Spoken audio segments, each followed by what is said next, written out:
All right. So please, you begin because I've been dying to hear what you have to say. Okay, okay.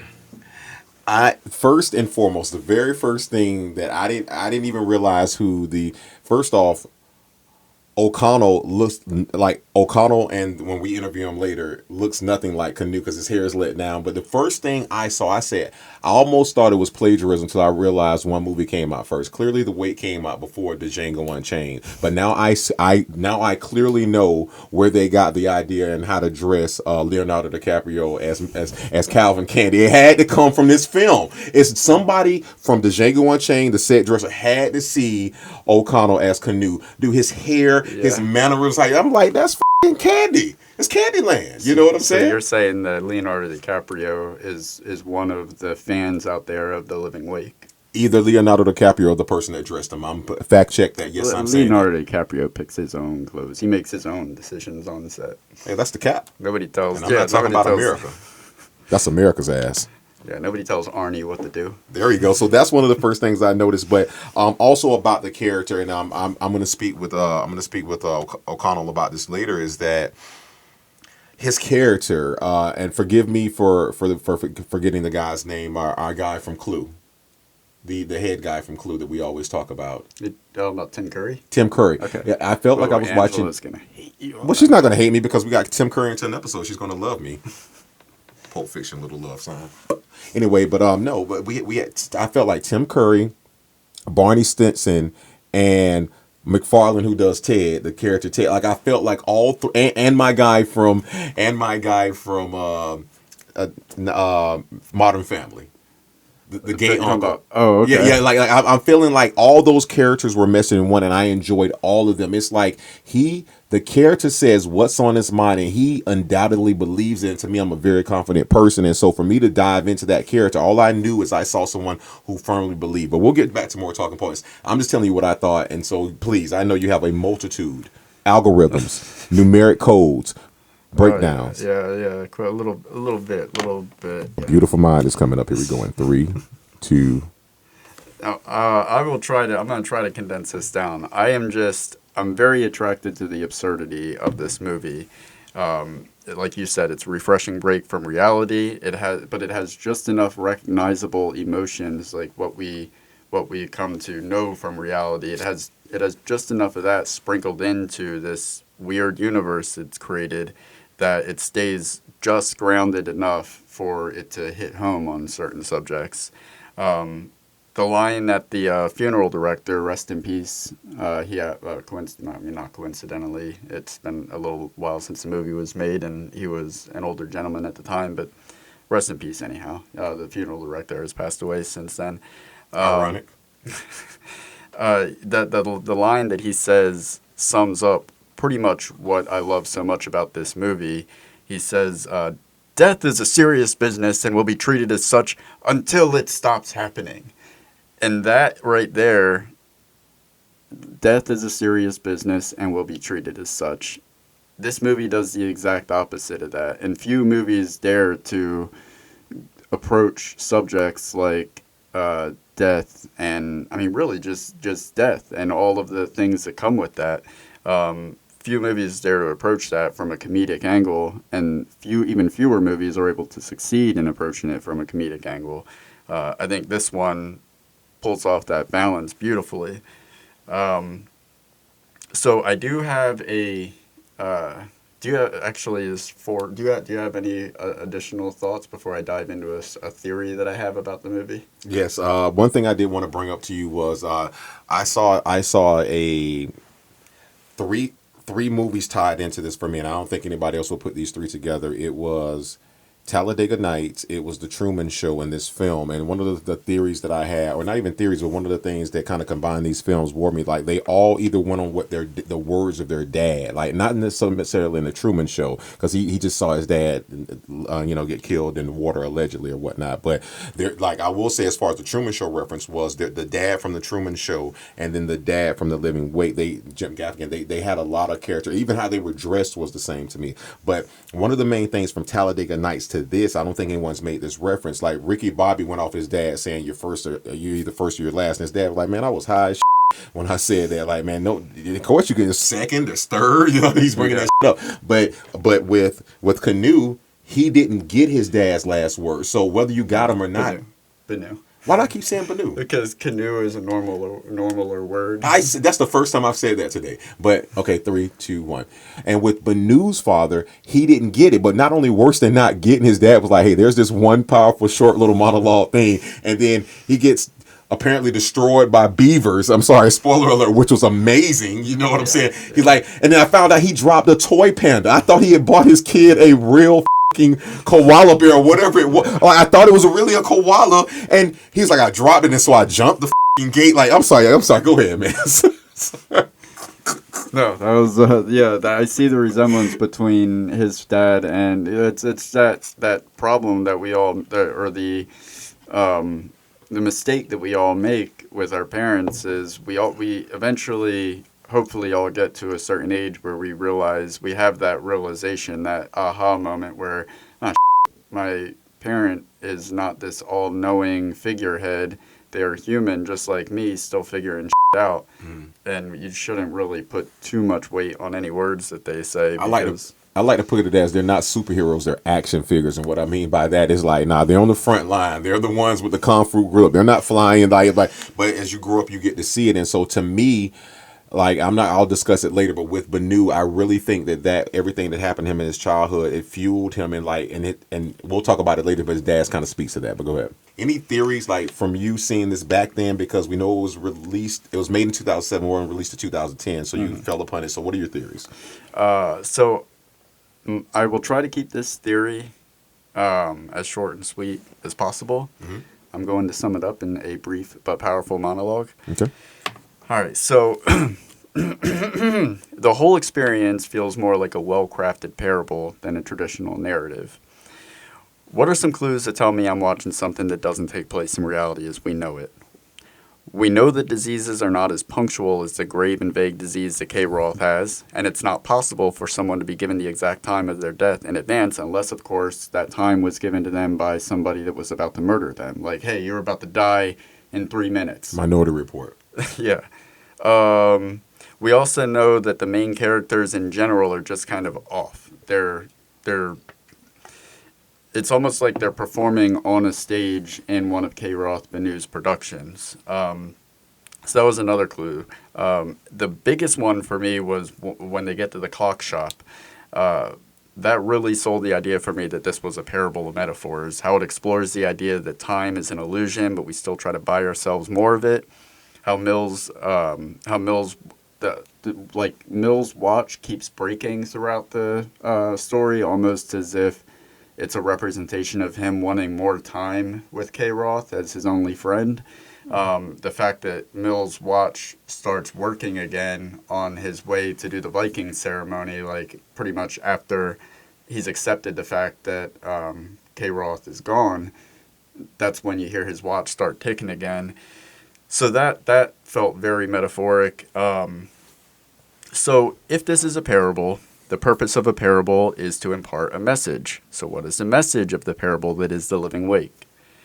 I think it's a message about self-realization and the death of self. I think this becomes apparent in the final act, especially when K. Roth speaks to his father and finally experiences unbridled self-awareness, followed by acceptance for who he truly is. He spends the whole day, the entirety of the film, trying to gain acceptance in some form from every character he encounters, but in the end, he finds that he just needed to accept himself to find true contentment. Thoughts?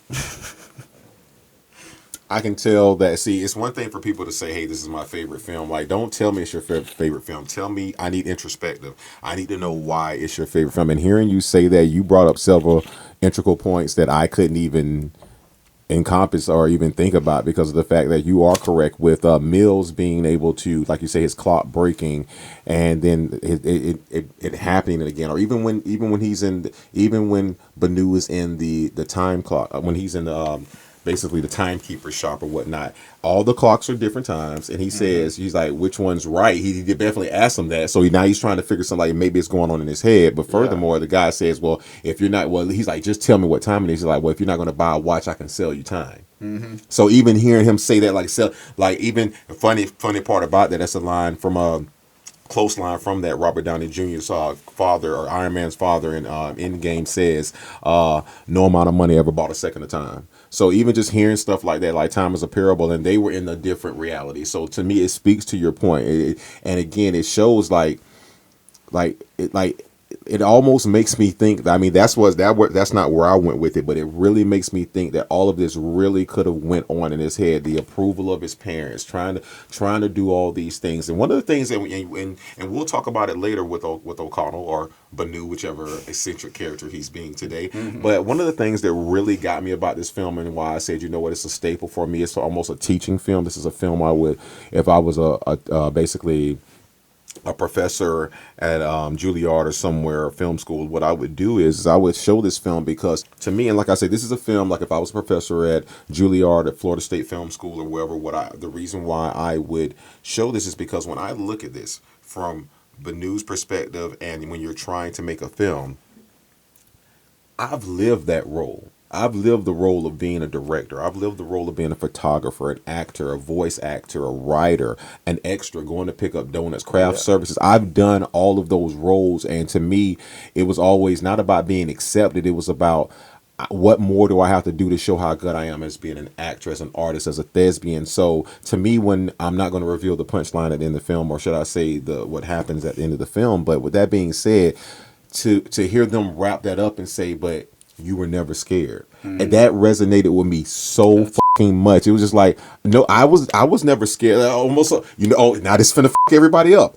What was Michael J. Fox's character in Back to the Future? What he said, I'm scared of rejection. Remember he said it like that. I was never scared of being approved. I just didn't want people not to like my shit, so I worked so hard at it, but I was never scared. That's the one thing I never thought, like, oh, I just it's some Matrix shit, like I didn't go to school to be a photographer, but I've done great photography. You didn't go to school to be a director. You've been a great director, a great writer. So to me, we were never scared of what people thought. We just knew that we tried and gave it that time. So to me, that's why this film really resonates with me.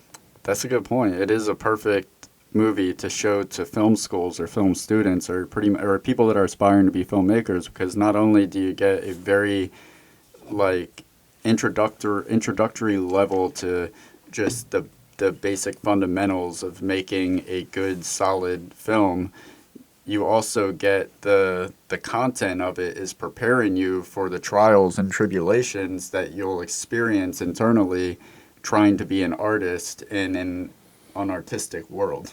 That's 100% correct. Like, you're gonna not everybody's gonna love your shit, and that's what you have to realize. So to me, that's one of the things there. One of the other things I want to bring up. Are we still in talking points, or where we at? I've got but before we move on to the next topic, since this is a wake service, I wanted to share a few memories that I enjoyed from the film. Yes, I'll come right along with you. Take me down the road and I'll follow. All right, so the first memory that I really loved having with The Living Wake during my time with it was the fact that his disease is vague and grave, that it's almost as grave in its vagueness as it is vague in its graveness. Did I that up? No, it's grave in its graveness, and that's greatness. But I love that that's the main plot driver. Something so absurd, something so unrealistic, and something that they make absolutely no attempt to apologize for or explain. It's just, this is what it is. This is the world that we're putting you in. Accept it. Take the ride with us. If you don't accept this from this point on, you're going to have a really hard time with everything else we throw at you. They even stick it in a turn when he's with his brother and his mom, and his brother's like, you're not dying. Yeah. As if he know, like, oh, he pulls this shit every week. Like, so and then no attempt to explain it. Yes, like right to the very end, you're wondering, is this another one of his schemes? Is he really going to die? Mm-hmm. But then even after the fact, even after it happens, you're still like... Allegedly. Spoiler alert. You're still in that position of wondering, did any of this really happen? Right. Is it all a scheme inside his head that took place before we started watching? Mm-hmm. I also like the relationship between Benu and Mills. It's Mills is the perfect wingman. His devotion to K. Roth is as confusing as it is admirable. I go back and forth wondering if he is just going along with Benu's schemes because he's too passive to go his own way, or if he really enjoys Benu and their adventures. But Or at is the Some Fight Club going on? I'm the or guy. Yeah, if yeah, he's like I man want to talk like I want to. yeah, he's his own little basilicus, if you will. I think and Jesse Eisenberg played it perfectly because there was no like trying to outshine the lead or anything like that. He was just like his character. He was the perfect wing. Jesse Eisenberg was kind of the perfect wingman supporting character to Mike O'Connell in this. But I do think it's sweet that K. Roth seems to generally shun relationships, but he has this bond with Mills and even admits to loving him. And the only other human being that he loves is Martha, the nanny that he has a questionable relationship with. And Mills and Benu, it's not an average friendship. It's this like partnership where they're codependent on each other. He even refers to Mills as his man, his chauffeur, his biographer. Whatever he is, their chemistry is such an interesting dynamic of the film that really adds to how enjoyable every scene is. Jarvis, the AI for Iron Man, Al Borland, the friend of Tim the Two-Man Taylor, Doctor Strange's cloak, and Smithers to Mr. Burns. There has never been a more loyal subject, even Reef from Game of Thrones.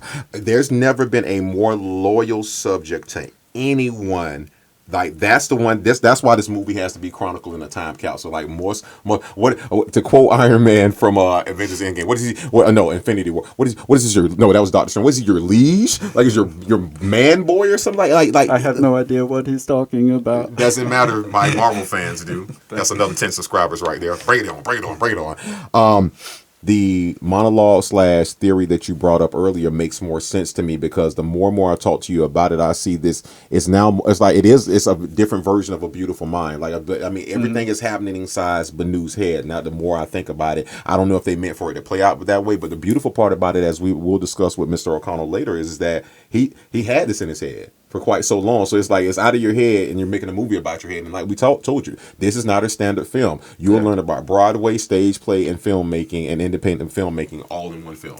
Yeah. The other thing I really like about Living Wake, another fond memory that I have of my time with it, is a complicated protagonist. I love a movie or a show that they give you someone to root for who is flawed and complicated, like Dr. House is a perfect example that I could think of. Like I never thought about that. Oh man, can we do a side by side? I'm sorry. Can we? There we go.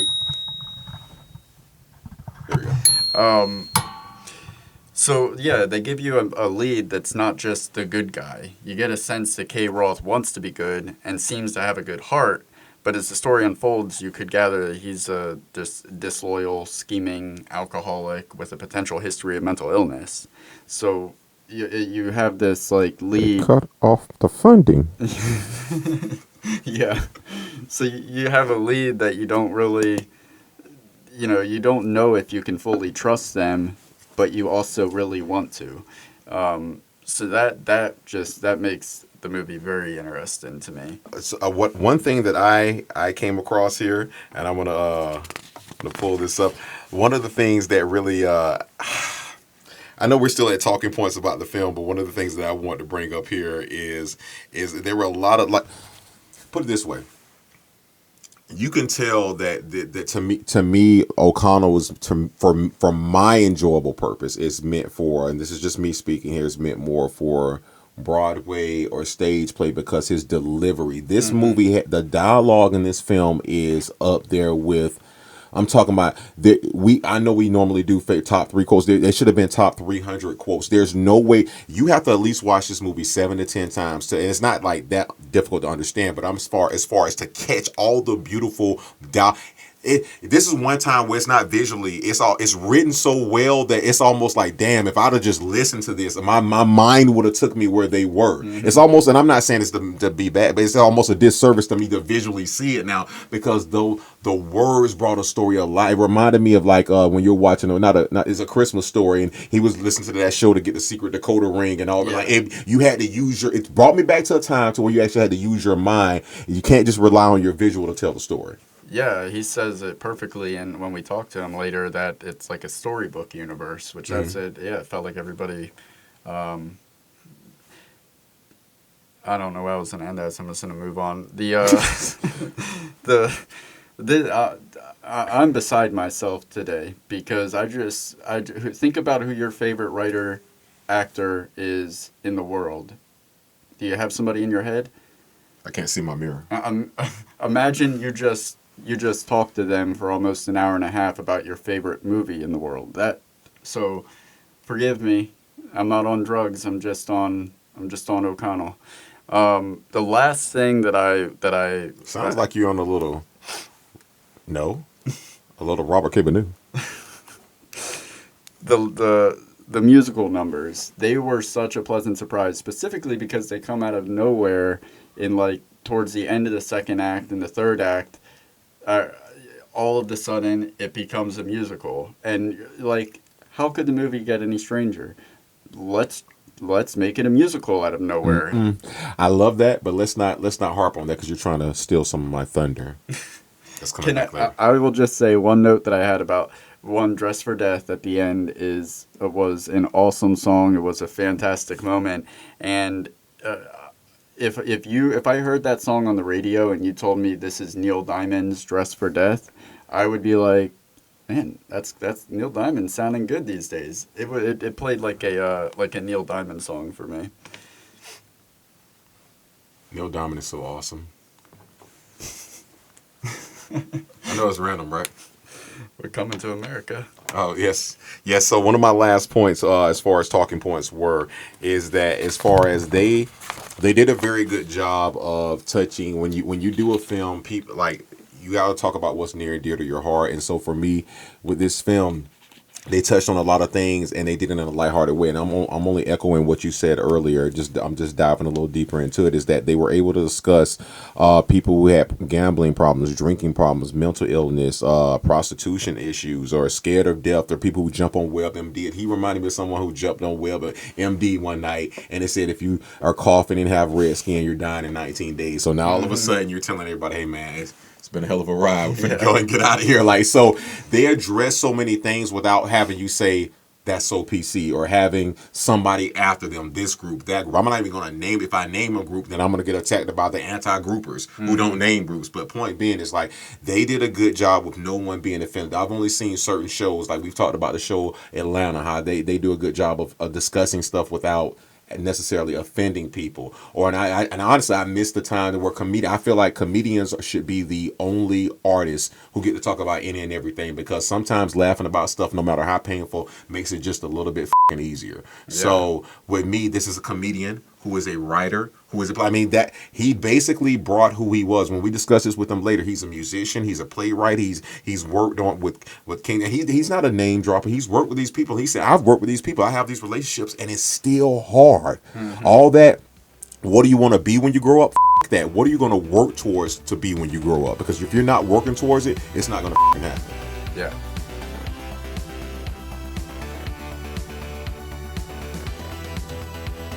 Find us in all these links. It's coming up right now.